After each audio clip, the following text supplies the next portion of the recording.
In the last 10 years, there have been over 100 unsolved missing person cases all over the world, not to mention the countless others which have likely gone unnoticed or undeclared.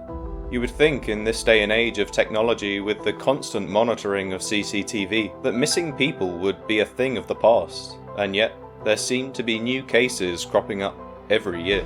So, in this series, I look to shine a light on as many of these cold cases as possible, to bring them back to the surface and to keep their searchers alive.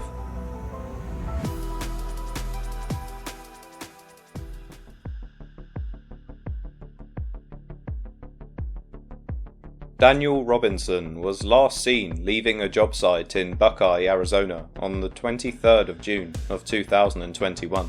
He was driving his blue Jeep Renegade at the time towards the desert, but after not making it home that day, he was swiftly reported missing by his family.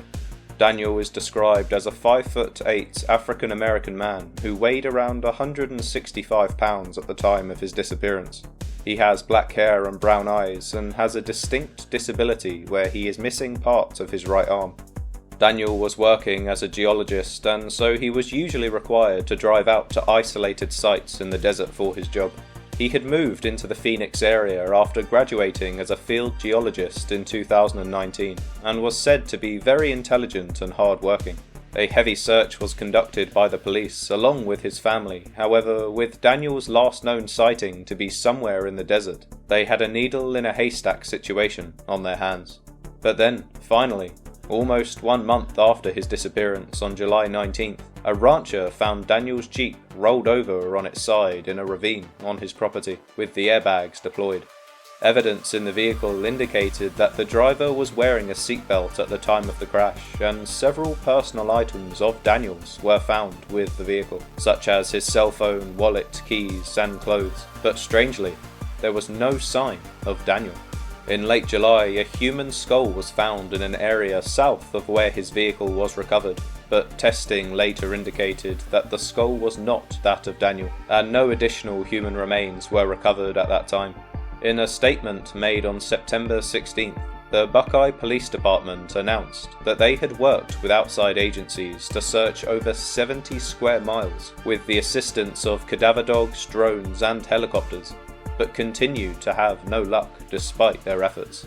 But then, rather suspiciously, after the discovery of the Jeep, Daniel's family hired an accident reconstructionist and private investigator who suggested that the accident scene had apparently been staged.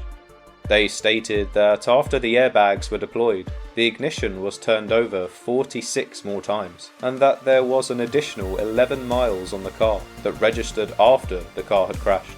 Also, investigators soon announced that Daniel had been texting a woman he recently met. Text messages showed that he visited her home several times, unannounced, and the woman later indicated that she was extremely uncomfortable with his actions. Police then commenced interviews with friends, family, and co-workers about Daniel possibly being suicidal over the situation, but everybody told investigators that he was not by any means. The next big update with the case was in November, when it was announced that a second set of human remains had been discovered while searching for Daniel. But the preliminary investigation, based on anthropological indication of race and the amount of time outside, led officials to believe neither set of remains to be that of Daniel Robinson's. And so, after 2 years, despite the numerous theories and discoveries, somehow Daniel still remains a missing person to this day.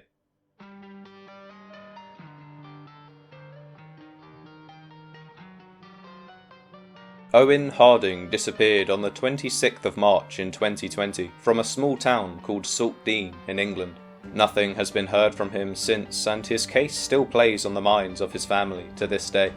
Harding was described at the time as being roughly 6 feet in height, with short dark brown hair. He was usually seen wearing tracksuit bottoms, dark hoodies, and white trainers. According to his mother Stella, Owen was a valued member of the local community. From his school teachers and college friends to the people he played football with, Owen was respected by those who knew him. So when he suddenly didn't return home one night, it didn't take long before the whole town was out looking for him. It is said that Owen and his mother had an argument shortly before he went missing, which was around 6 p.m. on the 26th of March. He was struggling with the prospect of not being able to see his girlfriend, who lived 280 miles away in Pocklington, Yorkshire. This was due to the country being put on lockdown for the COVID-19 pandemic. After the argument, Owen left the family home that evening, heading to Tehuel, where he intended to watch the sunset, according to his mother Stella. However, he never returned home, and nobody who knew him has received any form of contact from him since. It's thought that Owen may have attempted to walk from his hometown of Saltdean to his girlfriend's house in Pocklington, which would have been a 280-mile walk on foot. Eventually, 2 witnesses came forward, reporting to Sussex police that they saw a boy who matched Harding's description at roughly 6:15 p.m. and 6:30 p.m, walking beside the A259 road. A picture was taken from CCTV which placed Owen in Bannings Vale at roughly 6:50, and searches were carried out at the cliffs in Saltdean and Tehuel. CCTV footage released from East Sussex Police revealed 2 people who officers urged to come forward, as they believed it was possible that they may have witnessed something that day which could help with their inquiries. The footage also revealed that Owen was walking directly towards a path along the side of the cliffs. His girlfriend disclosed that she spoke to him on the phone at the time he was heading toward the cliffs, but Owen was unable to be reached on his phone from around 6:23 p.m, and his mother has not ruled out the possibility of a tragic accident.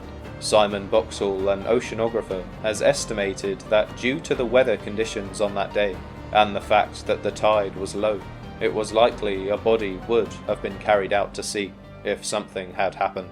But despite numerous leads in the last few years, Owen remains a missing person to this day, and if his disappearance was the result of a tragic accident, it's likely we will never find his body.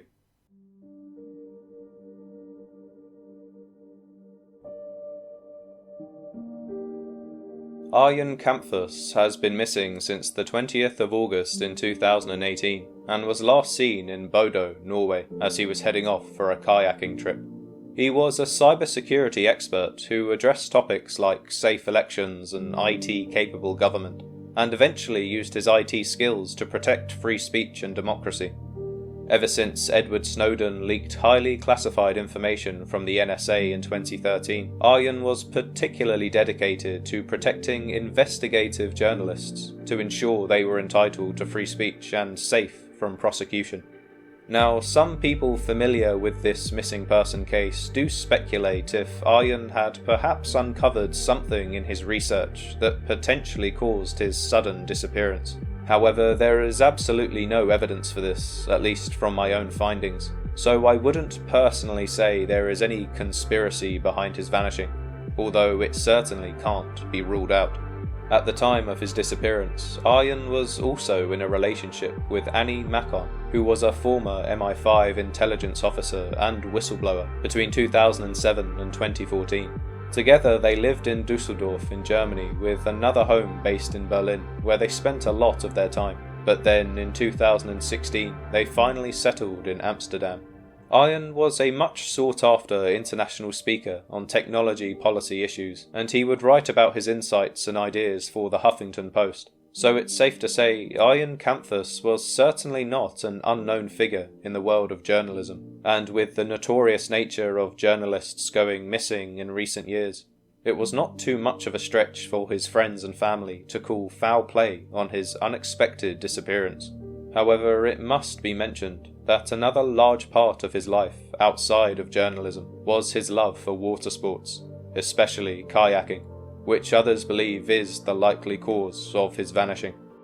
He was first reported missing on the 20th of August in 2018, as he had failed to return home after a kayaking trip in Norway.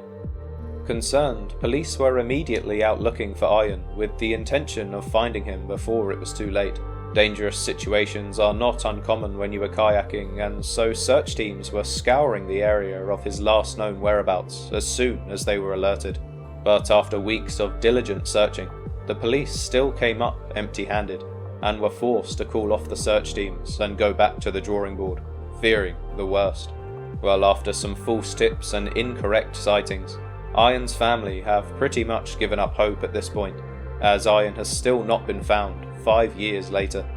The Norwegian police have concluded that Arjen probably drowned due to an accident while kayaking on the fjord near Rognan, and it's difficult to dispute this with there being next to no evidence and no body to exhume.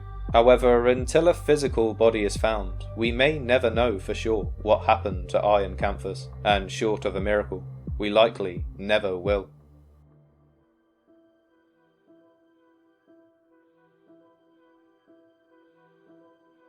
Maya Millete is a Filipino-American woman who strangely disappeared on January the 7th in 2021 in the area of Chula Vista in California. Maya was raised in Hawaii and attended the Admiral Arthur Radford High School, where she met her soon-to-be husband, Larry Millete. She then later graduated from the University of Hawaii at Manoa and quickly moved in with Larry, who was just her boyfriend at the time. Originally, Larry had moved to Hawaii from San Diego with his family, following a juvenile gang-related arrest in 1997. His family needed a fresh start for their wayward son and wanted to take him as far away from his troublesome friends as possible.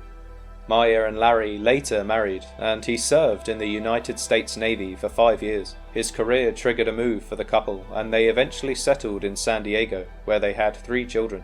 However, late in 2020, their relationship had started to deteriorate, and Larry allegedly became increasingly more controlling and paranoid as he discovered Maya was having an affair. By December of 2020, Maya had decided she wanted a divorce from Larry, and she was taking steps to formalize the separation. A friend of Maya's even alleged that Larry had physically abused her and that she feared for the safety of her children. But unfortunately, it wasn't long before Maya would suddenly stop responding to her friends and family, and they started to expect the worst. On January the 7th of 2021, Maya was last seen at the family's house around 5 o'clock in the evening, as she had spoken to a divorce attorney earlier that day. The following day, Larry Millete was observed on video backing their black Lexus into a position where the rear of the vehicle could not be seen on the camera. Larry claimed that he drove the Lexus to Solana Beach with one of their children that day, but rather suspiciously, the vehicle was later impounded by the Chula Vista Police Department. Maya's relatives came to check on her on January the 8th, but were told by Larry that she had remained locked in a room by herself since the previous day. When they returned the following morning and insisted Larry open the door, they found the room empty, with no sign of Maya. Her sister then filed a missing persons report with the Chula Vista Police Department, and they immediately started a search for the mother of 3. On January the 13th, volunteers searched Mount San Miguel Park for Maya, and investigators conducted a search warrant at her home, looking for clues or any evidence that would point to the cause of her disappearance or possible whereabouts. But these attempts came up empty. Later that month, Maya's relatives hired a private investigator to assist in finding her, and the Chula Vista Police Department, along with Maya's family, held a briefing to encourage the public to also look for her. As the investigation moved into February, skeletal remains were found in Orange County that were initially thought to be Maya's. But this was proven false, as the remains were later proven to be nothing more than animal bones.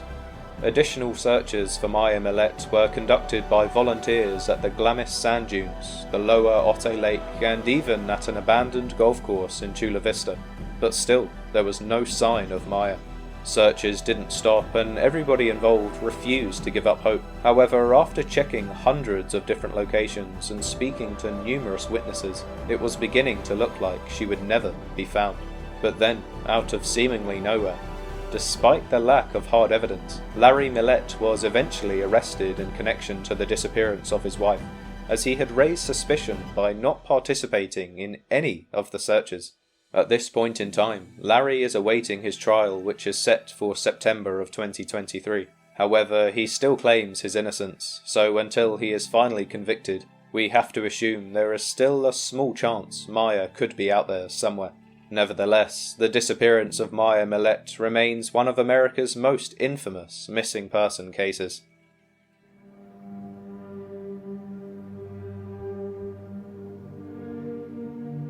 Tehuel de la Torre is an Argentinian trans person who disappeared in the afternoon of the 11th of March in 2021 after leaving his home in Buenos Aires. He was heading for the Alejandro Corn to meet a man named Luis Alberto Ramos, who had offered him a job as a waiter for a birthday party. However, Tehuel would never make it to his new job, and his whereabouts have remained unknown for the last 2 years. At the time of his disappearance, he lived with his family along with his partner and son.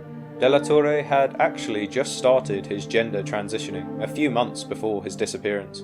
On the 11th of March in 2021, De la Torre left his home to meet Luis Alberto Ramos, who was a 37-year-old man that he had met at several different workers' socialist movement rallies. After failing to arrive for his job that day, his family reported his disappearance to the police after waiting 2 days for him to return home. They then immediately began their search, with Luis Alberto Ramos being a key witness, as he would have likely been the last person to see De la Torre. Well, after denying any knowledge of his whereabouts, police remained skeptical, but with no hard evidence, they continued with their investigation. But after a few more days, the police were able to gain a warrant to raid Luis Alberto's home, and on the 16th of March, they forced their way in, where they were able to find a destroyed phone and jacket belonging to De la Torre. Ramos was arrested on the 23rd of March along with his friend Oscar Alfredo Montes, as a picture of the three was discovered which had been taken in Oscar's house the day of the disappearance. On the 10th of September, a bloodstain belonging to De la Torre was found on the wall in Ramos's house, and based on this newfound evidence, Ramos and Montes were charged due to hatred of gender identity. But despite the wealth of evidence, both Ramos and Montes still claimed to be innocent, and therefore refused to disclose where the body of De la Torre is located. So, a whole 2 years later, we still do not know for certain what happened to Tehuel de la Torre, and unless somebody stumbles upon his body one day, it's likely his family will never get the justice or the closure they deserve. Thank you for watching, and if you found this video interesting, make sure to check out the first episode of this series, where I shine a light on 10 more unsolved missing person cases.